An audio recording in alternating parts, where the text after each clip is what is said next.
Buenas tardes a todos. Estamos en la tercera sesión de este ciclo de conversatorios hacia una amnistía que sirva. Como sabemos, en el Estado de México se ha estado impulsando una ley de amnistía que pretende resolver de alguna manera la fabricación de culpables y el castigo a las personas injustamente presas.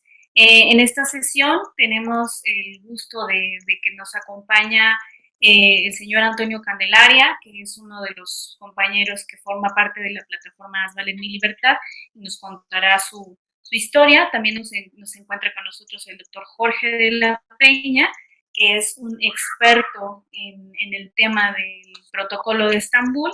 También está con nosotros el maestro Leonel Rivero, que es un abogado destacado de la defensa de derechos humanos, que también nos contará mucho de su experiencia.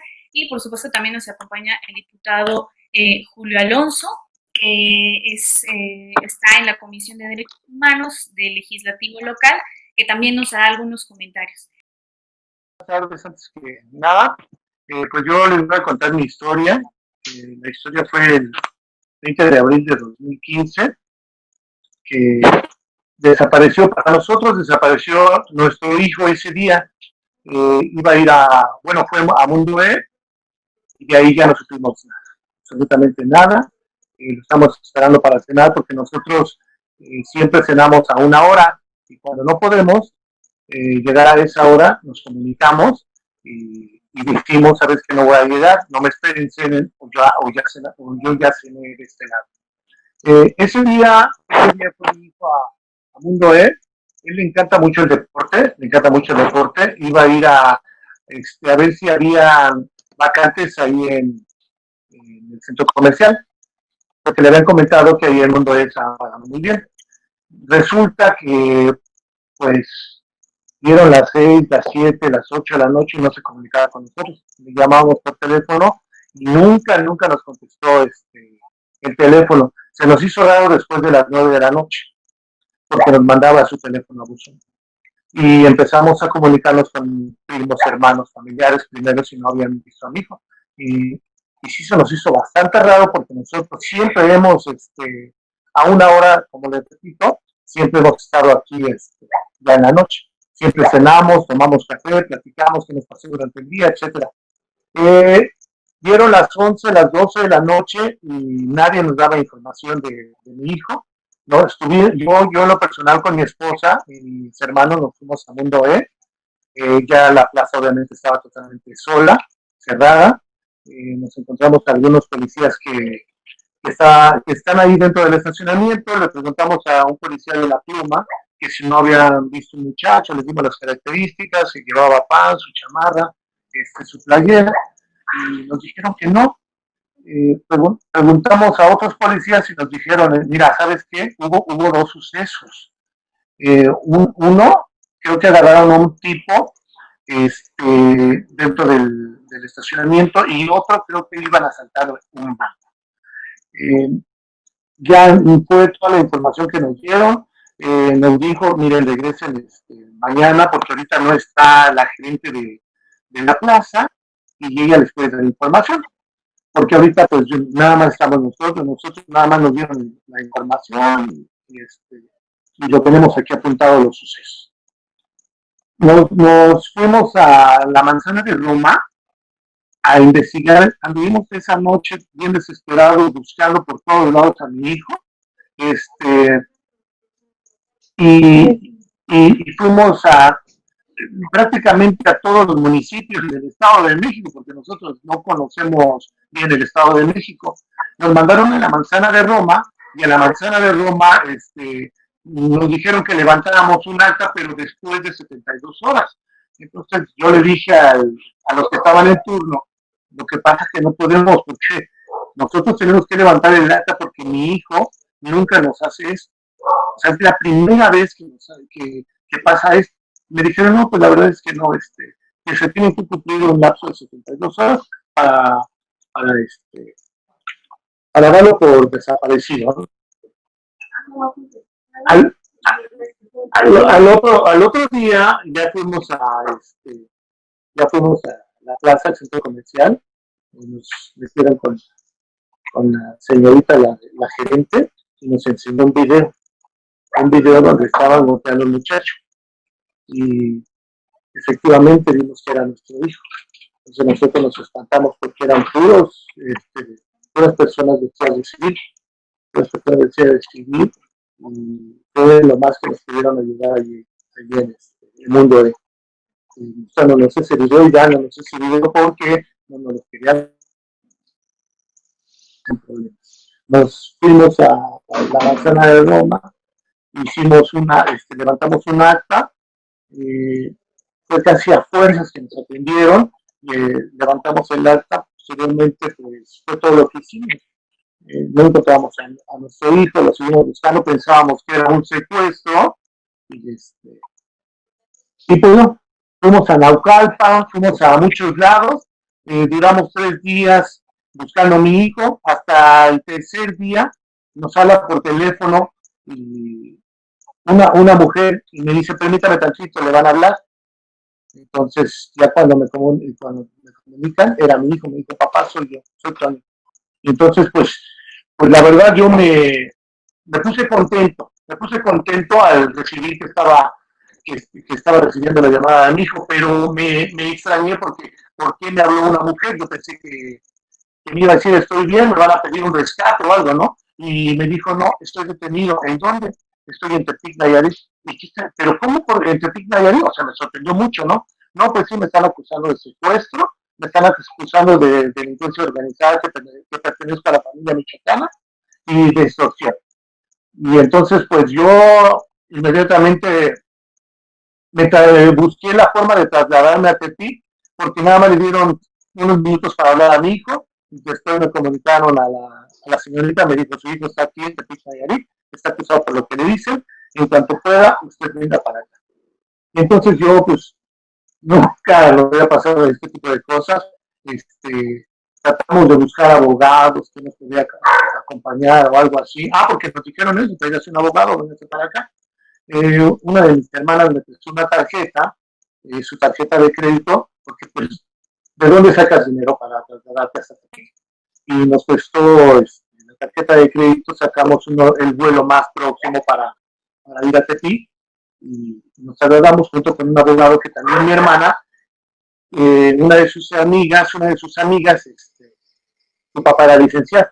Y nos trasladamos, nos fuimos allá a Nayarit y ya cuando llegué yo no reconocí a mi hijo, la verdad yo no lo reconocí. Número uno estaba pelón, totalmente calvo porque le cortaron el pelo y me dice, papá, soy yo, le digo, ¿eres Toño? Me dice, sí, soy yo, le digo, a ver, dame tu mano porque en su mano tiene una verruguita y tiene una cicatriz en la ceja, bueno, en la frente que se le hizo de chiquito. Yo le digo, a ver, acércate, porque no lo reconocí, estaba totalmente golpeado, ya los golpes pues obviamente se le veían más, estaba hinchado, y ya lo reconocí con la verruguita y con la ceja, y pues bueno, nos quisimos quedar ahí, ¿no? Ahí le fijaron una fianza de 100,000 pesos, y dije, bueno, pues mientras otras 2 manzanas, yo voy a conseguir el dinero, yo lo que quiero es sacar a mi hijo porque lo vi golpeado, pero se cruzó, ese día fue viernes, se cruzó sábado y domingo, y posteriormente le rechazaron la fianza. Total que duró 3 o 4 meses, más o menos, no recuerdo muy bien la fecha con exactitud, allá en Tepic, y lo íbamos a ver, yo tengo un taxi, pues yo ya juntábamos para la gasolina, para las casetas, íbamos y lo veíamos. De hecho, allá en Tepic no dejaban que les dejáramos dinero, simplemente que les depositáramos con una tarjeta, etcétera, ¿no? Posteriormente, allá en Tepic, se declara incompetente el juez de Tepic, se declara incompetente y pues yo no sabía que es eso la incompetencia. Y entonces el juez de control de aquí de Naucalpan o de Peravia, entonces el que dice, no, échame el caso, yo lo agarro. Le investigaron, no, mi hijo no pertenece a la familia michoacana, no, del secuestro también allá en Tepic, Dijeron, ¿sabes qué? Que no pertenece a la familia, no es tampoco lo del secuestro, y no hay una prueba científica, ¿sabes qué? Regrésalo. Entonces lo regresaron aquí a Tlalnepantla. Entonces ahí el juez de control fue el que dijo, ¿sabes qué? Pues se lo dejamos por esta opción, se lo dejamos por esta opción. Yo no sabía, la verdad, yo no tenía conocimiento de todo esto, de los juicios orales. Yo no sabía que quien estaba llevando el caso no sabía juicios orales, no lo sabía. Total que hubieron muchas audiencias. Ya hasta después me enteré que en la audiencia de control pudo haber salido mi hijo con una buena defensa. Pero no, como repito, como el licenciado no sabía juicios orales, pues se siguieron las audiencias, se siguió el juicio, tardaron muchas audiencias, no recuerdo cuántas en estos momentos, y nunca se presentaba la parte acusadora. A mí se me hizo muy raro que después de varias audiencias se presenta, nos sacan a todos y solo la parte acusadora por señalarlo, lo acusa nada más. Nosotros estábamos pidiendo pruebas científicas donde comprueben que era la llamada y que era la voz de mi hijo, ¿no? Simplemente era decir, sí, él fue y punto. Nosotros, sí, este licenciado nos hizo hacer unas pruebas de psicología, de pruebas de fonética de voz, aquí las tengo, ¿no? O sea, tengo todos los documentos, también la prueba de si tenía armas o algo así, y nada. Porque ellos hablan de una mochila que a mi hijo, le quitan una mochila con 200,000 pesos, cosa que nunca presentaron en la audiencia la mochila. También el licenciado quiso meter eso de las huellas dactilares en la mochila, ¿no? Algo así. No se le hicieron válida porque el licenciado no sabía juicios orales, no sabía, no sabía cómo meter. Vaya, no sabíamos que era una prueba, una cadena de custodia. El licenciado no sabía esto.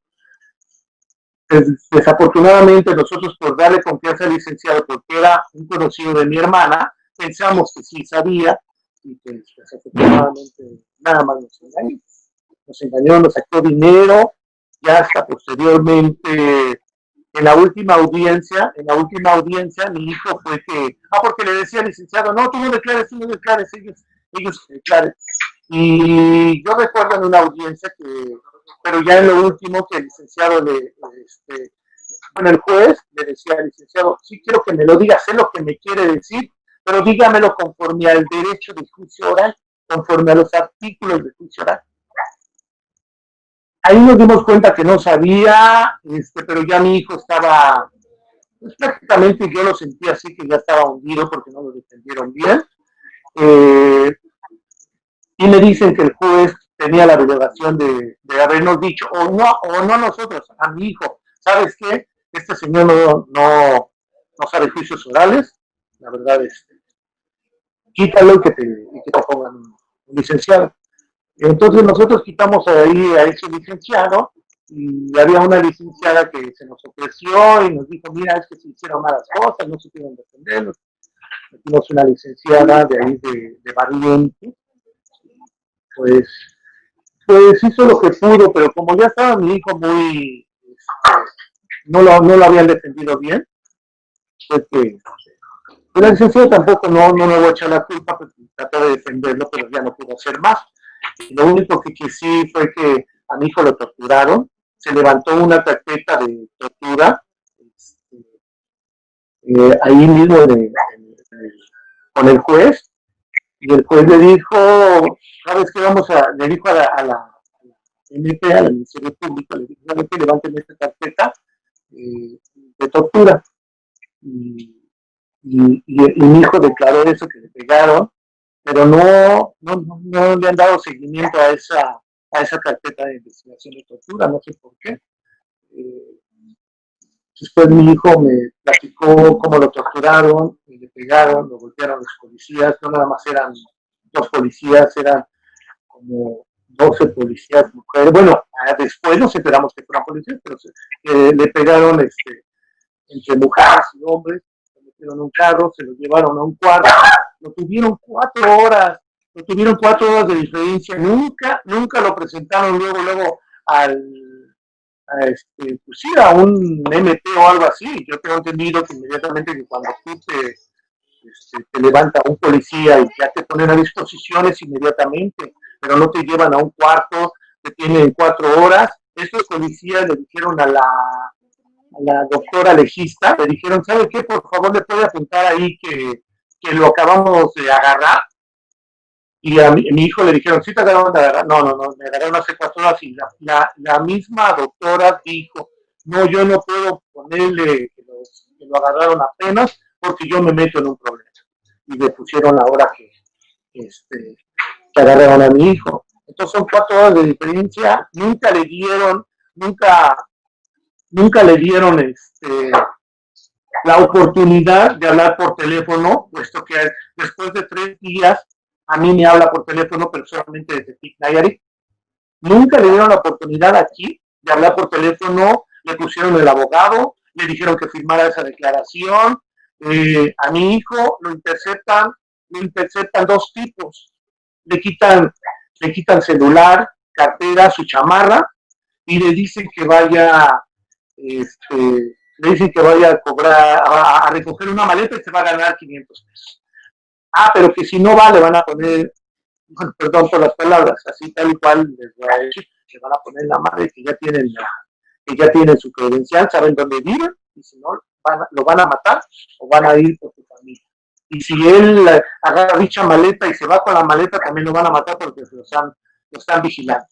Entonces mi hijo lo que hace, atraviesa el estacionamiento y está buscando un policía, porque ve un banco. Él ve el banco y dice, no, ahí en el banco debe haber policías y yo voy a pedir auxilio, ¿no? Entonces se mete y un tipo que está hablando por teléfono le habla y le dice, ven, y mi hijo le dice que no, y él se trata de meter a la plaza, al centro comercial, y dice mi hijo que cuando escucha, él es, agárrenlo, y está de mucha gente, lo corretean, él se espanta, se mete al centro comercial, y ahí dentro de donde está la plaza, alcanza a entrar al centro comercial y lo empiezan a agarrar, le pegaron, de hecho fueron dos o tres mujeres que lo detienen, lo agarran, le pegan, y ahí tenemos un video que no se ve muy bien, pero se ve como le pegan a mí, se ve como le pegan a mi hijo, y posteriormente pasa todo el acontecimiento que les digo, lo torturaron, le pegaron, le pusieron, le dieron toques, no sé cómo le dieron toques, le pusieron la pistola en la cabeza y le decían que ellos eran los contras, que le iban a matar y que no sé qué. Entonces nosotros realmente no sabemos qué pasó en todo esto. Nosotros lo que pedimos es justicia, porque la verdad, si debiéramos algo, no estuviéramos buscando por todos lados, de verdad, por todos lados. Mi hijo se dedicaba, como les comento, yo tengo un taxi, él trabajaba, de hecho aquí está su tarjetón, todavía aquí lo tengo, este es su tarjetón, no sé si se alcance a ver, este es su tarjetón de mi hijo. Él estudiaba en la Universidad de Londres, pero como yo soy actor, él siempre le gustó la actuación y me dijo, papá, ¿sabes qué? Es que te tomé 3 materias. Me voy a dar de baja temporal y me meto a estudiar actuación. Se metió a la escuela de Patricia Reyes Espíndola. Le faltaba nada más un mes por recibirse en la carrera de actuación, uno de los cursos de Patricia. El sábado acababa de pagar su último recibo y el lunes es cuando la agarran. Pues también perdió la carrera y pues ahorita la verdad nosotros lo único que pedimos es justicia. Cuando hablamos de tortura, quiero especificar que el concepto que la ONU maneja es más amplio. Es la tortura, los malos tratos, inhumanos y degradantes. De tal manera que desde el momento en que a Antonio lo detuvieron de una manera violenta, de una manera, desde ese momento se puede considerar que fue un caso de tortura.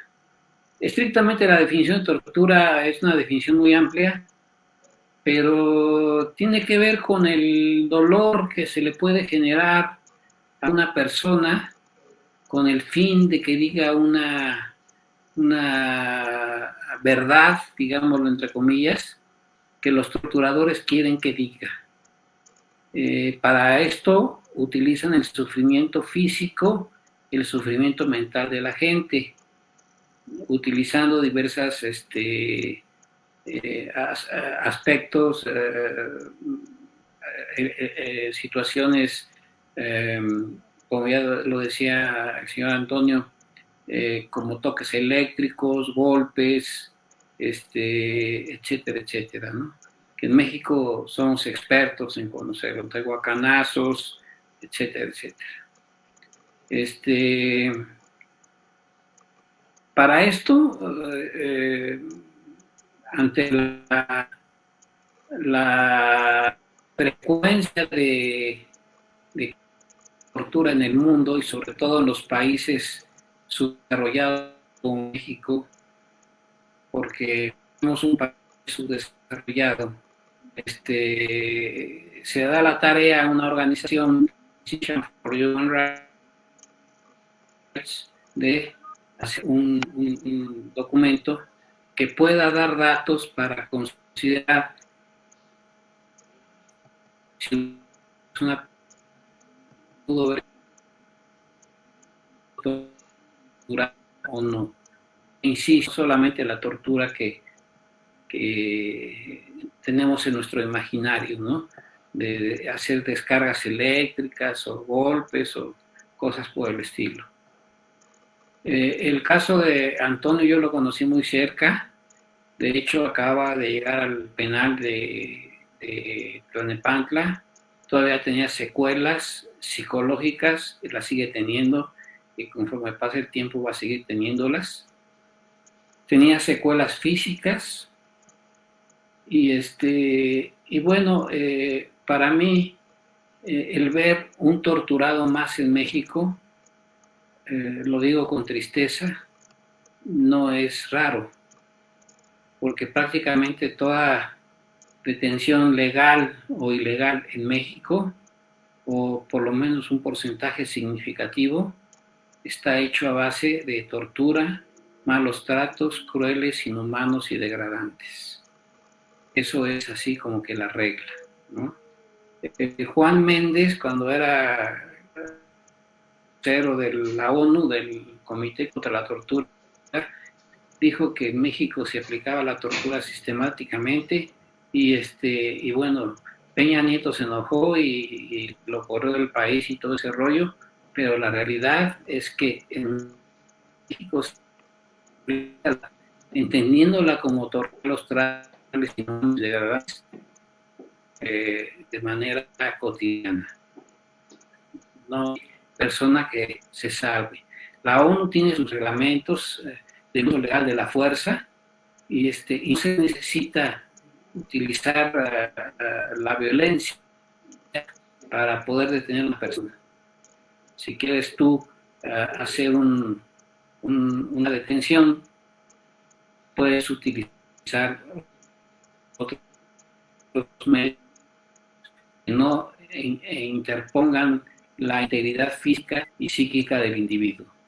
Entonces, esta organización, Physicians for Human Rights, junta en Estambul, dado que Estambul es el primer país que tuvo genocidio en el siglo XX contra los armenios, lo hacen en Turquía, en Estambul, junta abogados, psicólogos, psiquiatras, forenses, etcétera, etcétera, y se hace un protocolo de Estambul. Un protocolo de Estambul es doctor, ¿sí? ¿Sí? Trae los planteamientos para que el médico y el psicólogo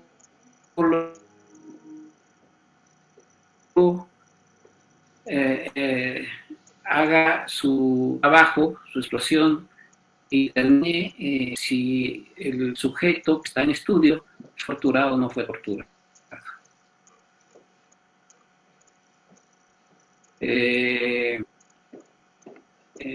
Hables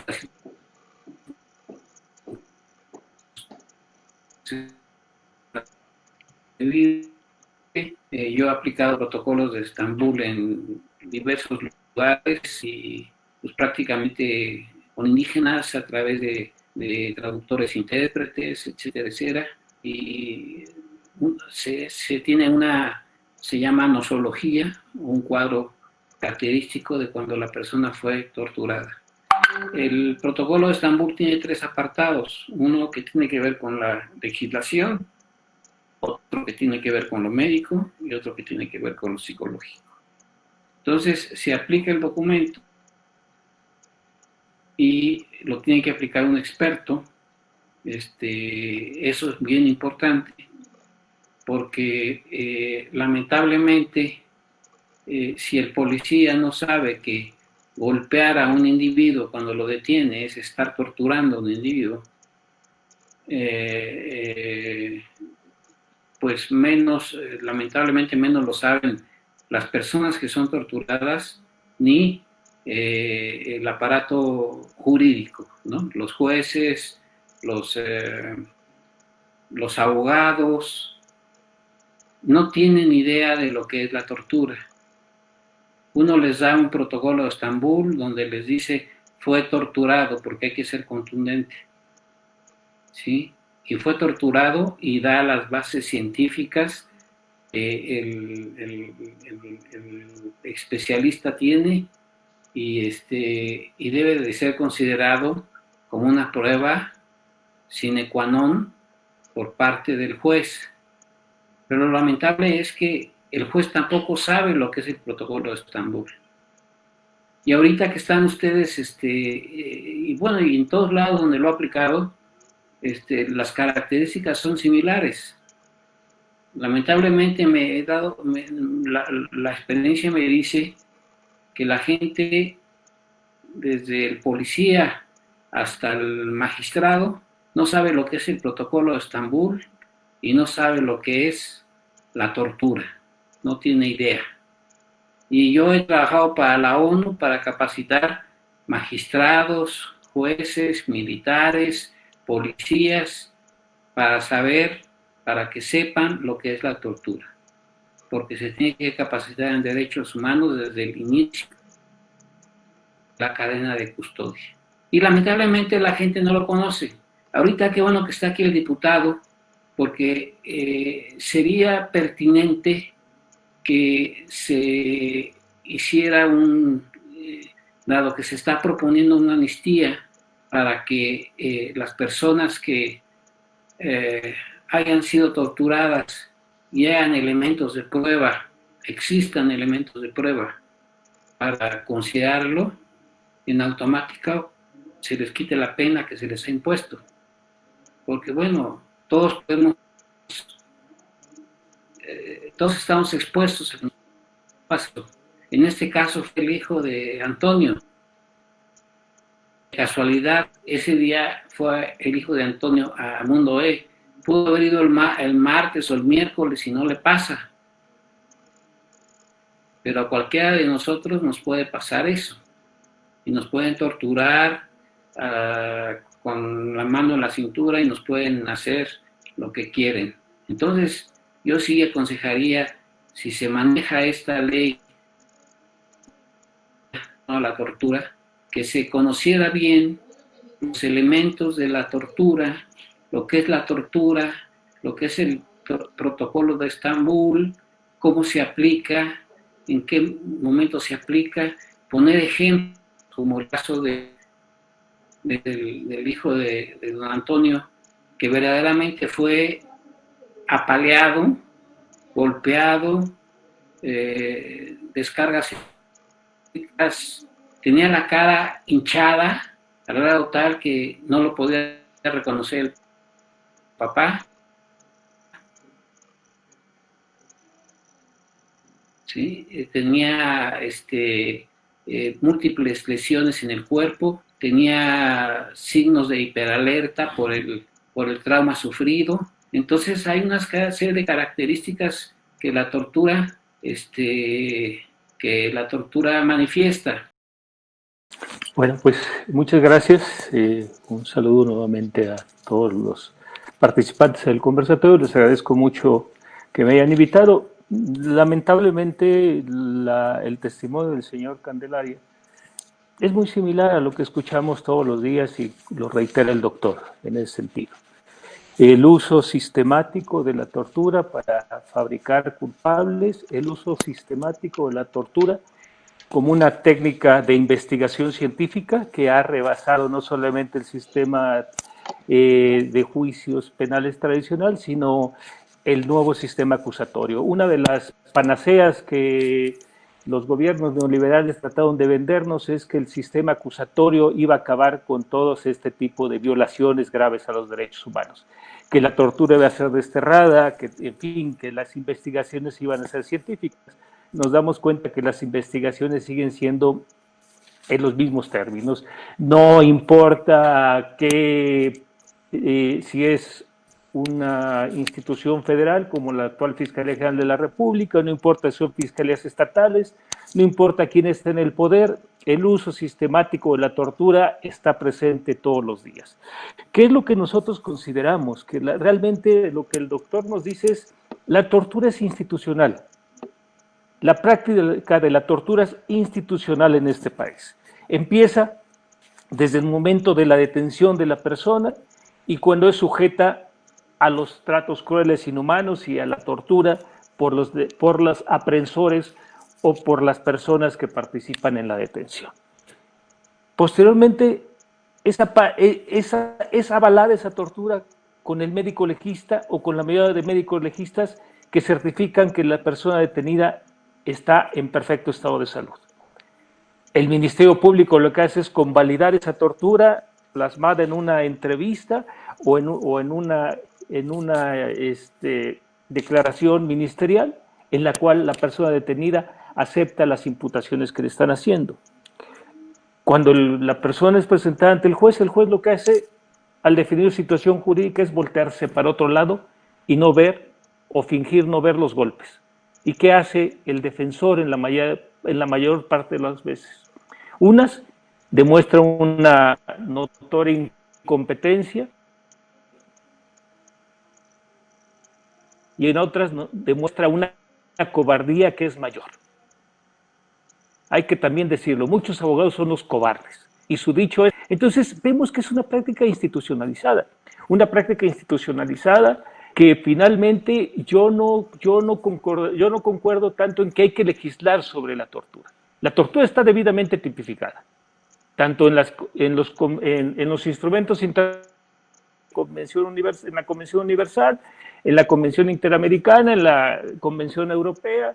Hay suficiente, es que la tortura no puede ser utilizada como medio para obtención de prueba y que toda prueba obtenida a través de la tortura debe catalogarse como prueba ilícita. Pero no solamente catalogarse como prueba ilícita durante las primeras investigaciones, sino como prueba ilícita aún superada la investigación, aún emitida una sentencia y por vía de control de constitucionalidad, ya sea a través de tribunales colegiados o la propia Suprema Corte de Justicia, por la vía del amparo directo, puede ser estudiado y abordado el tema de la tortura y tiene consecuencias muy claras también establecidas por el Poder Judicial de la Federación, que implica la reposición del procedimiento. Incluso la Corte ha abundado tanto que incluso si la tortura es practicada a un coacusado y esa tortura del coacusado sirve como base para sentenciar al imputado o al quien está recurriendo al amparo, debe ser el procedimiento debe de ser repuesto. A la par de que también la Corte ha señalado, como en el caso del hijo del señor Antonio, que se tiene que iniciar una averiguación previa por el delito de tortura. Pero incluso el tema de la tortura supera y qué bueno que esté el diputado Julio Hernández, me parece que es importante su presencia, no solamente por el cargo que tiene en el Estado de México, sino porque la tortura incluso supera los hechos mismos de las sentencias ejecutoriadas. ¿Qué quiero? Me explico. Podemos encontrar casos de manera muy concreta del Estado de México en los cuales la persona ya fue sentenciada en primera instancia, confirmada su sentencia por la vía de la apelación, confirmada la sentencia por la vía del amparo directo, pero la ley, el Estado de México tiene una figura muy importante basada, que fue retomada por el gobernador Ávila, Ávila Villegas, fue retomada con base en la reforma que se hizo al artículo 97 bis del Código Penal Federal cuando Enrique Peña Nieto decide indultar al profesor Alberto Batistán. Y el indulto se basa en una adición al Código Penal Federal que establece que en casos en que quede demostrada la violación grave a los derechos humanos y que esta violación trascendió el sentido de la sentencia, se debe de proceder el indulto. Claro, el Código Federal establece todo un procedimiento muy difícil que se puede llevar a cabo. Sin embargo, en el Estado de México hay lo que técnicamente nosotros decimos derecho sobre el papel. Hay una ley de indulto que no se aplica. Una ley de indulto que es muy benéfica, incluso yo lo puedo asegurar porque hemos trabajado sobre esa ley en algunos casos, más benéfica incluso que la ley de amnistía federal que acaba de expedir el presidente de la República. ¿Por qué? Porque la ley de indulto no establece, no pone limitaciones para delitos, diputado. No pone limitaciones. La ley de indulto lo que dice es que se acredite, incluso ni siquiera el estándar de probatorio va para la acreditación. El artículo dice que el indulto necesario, la ley de indulto dice, en cualquier delito previo dictamen en donde existan indicios de violaciones graves, o sea, ni siquiera se tiene que probar. Ni siquiera se tendría que probar la violación grave. El simple indicio da lugar al indulto necesario. Pero ¿qué es lo que sucede? Que finalmente a nosotros nos lo han planteado el secretario de Derechos Humanos y Justicia, Rodrigo Espeleta, que cuando se llevan casos complicados, casos de homicidio, aun y cuando esté probada la violación grave, le va a costar trabajo al Ejecutivo Estatal generar una decisión de esa naturaleza. O sea, volvemos a lo mismo, se le da un manejo político al tema.